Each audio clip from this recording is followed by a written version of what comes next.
देखो, दो और दो से ज्यादा रेजिस्टेंस जब हम एक दूसरे की सीरीज में कनेक्ट करते हैं और उसका जो फ्लो ऑफ करंट का जो पाथ है वो एक ही होता है, उसे हम सीरीज सर्किट कहते हैं। तो सबसे पहले मैं क्या करती हूँ, एक सर्किट ड्रॉ कर देती हूँ।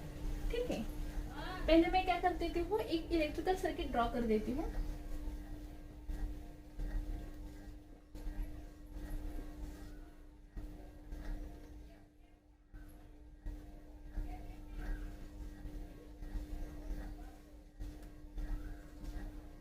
देखो, ये मैंने जो फिगर निकाला है ये क्या है हमारा इलेक्ट्रिकल सर्किट है। हमें क्या चाहिए, सीरीज सर्किट। मैंने सीरीज सर्किट की डेफिनेशन क्या बताया आपको, दो या तो फिर दो से ज्यादा रेजिस्टेंस जब हम सर्किट में कनेक्ट कर देते हैं। इस सर्किट में हमारा रेजिस्टेंस कितना है, एक ही है। हमने यहाँ पे क्या किया है, सिर्फ एक लैंप यूज किया है। जब हम दो और दो से ज्यादा रेजिस्टेंस यूज करते हैं तभी वो क्या होता है, सीरीज सर्किट होता है। यहाँ पे हमें क्या करना चाहिए, सीरीज सर्किट कहा है तो हमें क्या करना है, दो या तो फिर दो से ज्यादा रेजिस्टेंस यूज करना चाहिए। तो मैं क्या करती हूँ, ये सर्किट डायग्राम इरेज कर देती हूँ। ठीक है, अब सबसे पहले हम देखेंगे कि सीरीज सर्किट किसे कहते हैं। ठीक है, ये हमने क्या किया, ये दूसरा बल्ब है,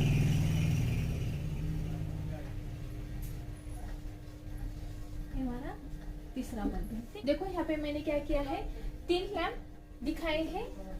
ये लैंप के दो टर्मिनल है, 1 2 1 2 1 2। अभी इसका हमें क्या करना है, सीरीज कनेक्शन करना है। एक बल्ब का जो दो टर्मिनल है, जब हम पहले बल्ब का दूसरा टर्मिनल दूसरे बल्ब के पहले टर्मिनल को कनेक्ट कर देते हैं। ठीक है, देखो जब हम पहले बल्ब का जो दूसरा टर्मिनल है, दूसरे टर्मिनल हम दूसरे बल्ब के पहले टर्मिनल को जब कनेक्ट कर देते हैं और इसके बाद हम जो दूसरा बल्ब है, दूसरा बल्ब का जो दूसरा टर्मिनल है वो हम तीसरे बल्ब के पहले टर्मिनल को कनेक्ट कर देते हैं, तभी ये क्या होता है, सीरीज कनेक्शन होता है। ठीक है, ये तो हो गया सीरीज कनेक्शन। हमें क्या देखना है, सीरीज सर्किट। जैसे मैंने आपको लास्ट लेक्चर में बताया है कि सीरीज सर्किट या फिर इलेक्ट्रिकल सर्किट क्या कहलाता है, कि जिसमें क्लोज पाथ होता है। ठीक है, जिसमें क्या होता है, क्लोज पाथ होता है। एज वेल एज हमें जो इलेक्ट्रॉनिक्स कंपोनेंट चाहिए, जिसका हमें कनेक्शन करना है या तो फिर जिसका हमें सर्किट बनाना है, उसका हमें क्या चाहिए, इलेक्ट्रॉनिक्स कंपोनेंट चाहिए। और इलेक्ट्रॉनिक्स कंपोनेंट के अलावा हमें क्या चाहिए, उसके हिसाब से हमारे क्या चाहिए, तो हमारे इलेक्ट्रॉन जो है वो क्या होने चाहिए, तो फ्लो होने चाहिए। इसी तरह हम क्या करते हैं, एक वोल्टेज सोर्स यूज कर देते हैं या फिर बैटरी सोर्स रहेगा, वोल्टेज सोर्स रहेगा। ठीक है, इस तरह हम क्या कर देते हैं, यूज कर देते हैं। तो अभी हमें क्या किया है, सिर्फ यहाँ पे सीरीज कनेक्शन देखा है। हमें इसमें क्या करना है, सीरीज सर्किट बनाना है। तो हम क्या करेंगे, हम इसको क्या करेंगे, यहाँ से इनपुट में क्या करेंगे, एक वोल्टेज सोर्स कनेक्ट करेंगे। ठीक है, अभी वोल्टेज सोर्स कनेक्ट किया, इनपुट दिया। ठीक है, ये क्या हो गया, ओपन सर्किट हो गया। यहाँ से तो फेज जाएगा, यहाँ से इलेक्ट्रॉन्स फ्लो होंगे, लेकिन वो रिटर्न आएंगे क्या, जब रिटर्न आएंगे इस वोल्टेज सोर्स में तभी क्या होगा, हमारा सर्किट क्लोज होगा। अभी तो क्या है, हमारा सर्किट ओपन है, इसलिए हम क्या करेंगे, इसे इस तरह हम क्या करेंगे, सर्किट क्लोज करेंगे। ये क्या हो गया, हमारा सीरीज सर्किट हो गया। तो देखो अभी सीरीज सर्किट में क्या होता है, ये मैं टर्मिनल्स क्या कर देती हूँ, इरेज कर देती हूँ। ठीक है, तो यहाँ पे हमने क्या किया है, वोल्टेज सोर्स दिया है। जब हम यहाँ पे वोल्टेज सोर्स देते हैं और ये सर्किट क्लोज होता है तभी क्या होता है, इसमें से करंट फ्लो होता है।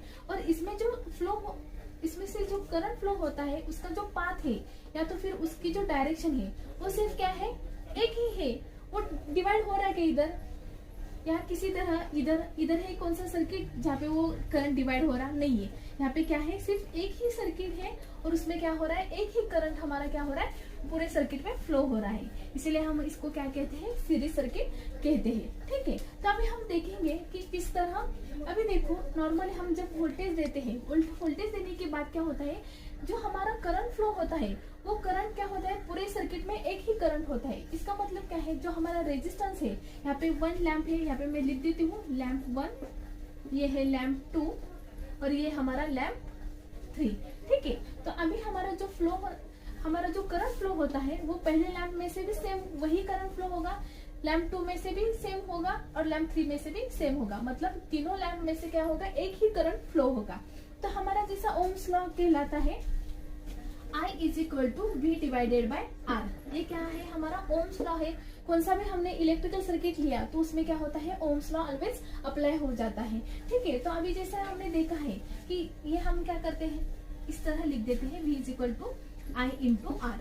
तो जिस तरह हमने ओम्स लॉ में देखा है कि एक कंडक्टर होगा, कंडक्टर में जब हम वोल्टेज अप्लाई करेंगे, वोल्टेज अप्लाई करने के बाद इस कंडक्टर में से क्या होगा, करंट फ्लो होगा। लेकिन करंट फ्लो होते समय क्या होगा, इसमें जो रेजिस्टेंस है वो रेजिस्टेंस क्या करेगा, उस कंडक्टर को अपोज करेगा। इसका मतलब क्या है कि हम जो यहाँ पे वोल्टेज अप्लाई कर देते हैं उतना वोल्टेज हमको आउटपुट को मिलता ऐसा नहीं है। वो क्या होता है, इसमें वोल्टेज ड्रॉप होता है। अभी इस कंडक्टर का वोल्टेज ड्रॉप मतलब क्या होता है, इसमें से जो करंट फ्लो होता है वो करंट, और इसमें जो एक्चुअल जितने रेजिस्टेंस होते हैं वो रेजिस्टेंस, इनका मल्टीप्लीकेशन लिया तो हमारा क्या होता है, इतना वोल्टेज ड्रॉप होता है। ठीक है, इस तरह क्या है, हमारा वोल्टेज ड्रॉप है। तो देखो अभी ये वोल्टेज ड्रॉप, अभी यहाँ पे तो मैंने आपको एक कंडक्टर का बताया है, एक कंडक्टर का बताया है। अभी देखो यहाँ पे कितने हैं, 1 2 3, यहाँ पे क्या है, 3 लैंप है, 3 रेजिस्टेंस है, 3 क्या है, 3 रेजिस्टेंस है। मतलब लैंप 1 में वोल्टेज ड्रॉप होगा, लैंप 2 में वोल्टेज ड्रॉप होगा, लैंप 3 में वोल्टेज ड्रॉप होगा। तो अभी मैं यहाँ पे लैंप 1 को नाम देती हूँ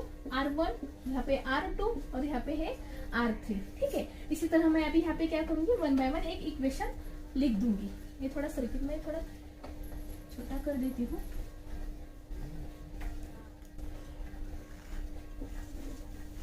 ठीक है, तो अभी देखो मैंने ऐसा जैसा आपको बताया कि जब हम वोल्टेज अप्लाई करेंगे तो क्या होगा, वोल्टेज ड्रॉप लैंप 1 में भी होगा, लैंप 2 में भी होगा, लैंप 3 में भी होगा। ठीक है, तो अभी यहाँ पे मैं लिख देती हूँ वोल्टेज ड्रॉप लैंप 1 में होगा, प्लस वोल्टेज ड्रॉप क्या होगा, लैंप 2 में होगा, वोल्टेज ड्रॉप एट लैंप 3। इसीलिए मैंने क्या लिखा है, voltage drop eight lamp 1, voltage drop eight lamp 2, voltage drop eight lamp 3। ठीक है, अभी वोल्टेज ड्रॉप कितना है, अभी देखो ये लैंप है, अभी इसमें जो फ्लो ऑफ करंट है वो क्या है, I है, और इसका रेजिस्टेंस क्या है, R1 है। इतना क्या होगा, यहाँ पे वोल्टेज ड्रॉप होगा। तो मैं यहाँ पे लिख देती हूँ I इंटू R1। ये क्या होगा, पहले लैंप का वोल्टेज ड्रॉप है, दूसरे लैंप का वोल्टेज ड्रॉप क्या है, I इंटू R2। देखो इसका रेजिस्टेंस क्या है, हमारा R2 है, और इसमें जो फ्लो ऑफ करंट है वो क्या है, I है। इतना क्या होगा, वोल्टेज ड्रॉप होगा, यहाँ पे मैंने लिखा है। इसके बाद क्या होगा, VD3, मतलब क्या है, वोल्टेज ड्रॉप एट तीसरा लैंप क्या है, तो देखो इसका रेजिस्टेंस R3 है, इंटू इसमें जो करंट है I, इतना क्या होगा, वहां पे वोल्टेज ड्रॉप होगा। तो यहाँ पे मैं लिख देती हूँ I इंटू R3। ठीक है, तो इस हिसाब से हमारा क्या हो गया, वोल्टेज।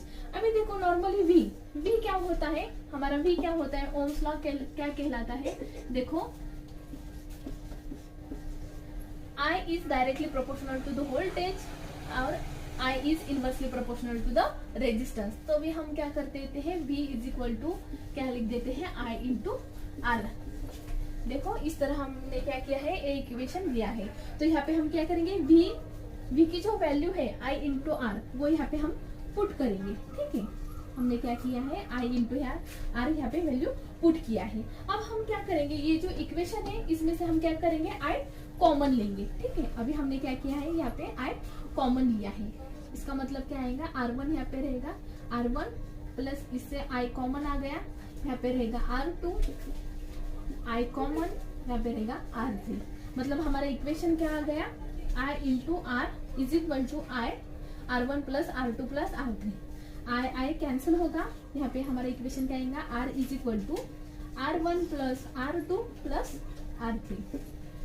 इसका मतलब क्या है, देखो हमारे इक्वेशन में हमारा स्टेटमेंट है मेन, ये और ये इक्वेशन है। ठीक है, तो देखो पहला इक्वेशन है, जितने भी हम रेजिस्टेंस यूज कर देते हैं उसमें जितना भी वोल्टेज ड्रॉप होता है उन सब के एडिशन ये हमारा क्या होता है, टोटल वोल्टेज इतना होता है। ठीक है, VD1 VD2 VD3 इस सब की जो एडिशन आती है वोल्टेज ड्रॉप की वो कितनी होती है, हमारे टोटल वोल्टेज के बराबर होती है। उसके अलावा यहाँ पे हमारा सेकेंड स्टेटमेंट क्या आया है, resistance is equal to R1 plus R2 plus R3। मतलब क्या है, तो तुम्हारा जो टोटल रेजिस्टेंस है, देखो तुम्हारे सर्किट का जो टोटल रेजिस्टेंस है वो किसके बराबर होता है, जितने तुम रेजिस्टेंस कनेक्ट कर देते हो उसके एडिशन के बराबर तुम्हारा क्या होता है, टोटल रेजिस्टेंस होता है। तो इससे हम क्या एनालिसिस कर सकते हैं, तो देखो जिस तरह हम जितना रेजिस्टेंस बढ़ा सकते हैं, देखो जिस तरह हम रेजिस्टेंस बढ़ा सकते हैं, अभी यहाँ पे मैंने लैंप 4 कनेक्ट किया, लैंप 5 कनेक्ट किया, तो क्या होगा, हमारा रेजिस्टेंस भी उसके कंपैरेटिवली क्या होगा, बढ़ जाएगा। मतलब रेजिस्टेंस हमने बढ़ाया तो हमारा टोटल रेजिस्टेंस भी क्या होगा, बढ़ेगा। रेजिस्टेंस बढ़ेगा तो ऑटोमेटिक हमारा क्या होगा, करंट भी कम होगा। ठीक है, तो उसी तरह हम क्या करेंगे, रेजिस्टेंस कम करेंगे तो हमारा क्या होगा, इधर का जो रेजिस्टेंस है टोटल रेजिस्टेंस वो भी कम होगा।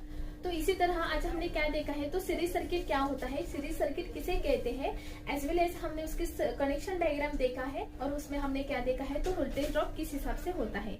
आपको मेरा वीडियो पसंद आया होगा तो लाइक करें, शेयर करें और सब्सक्राइब करें।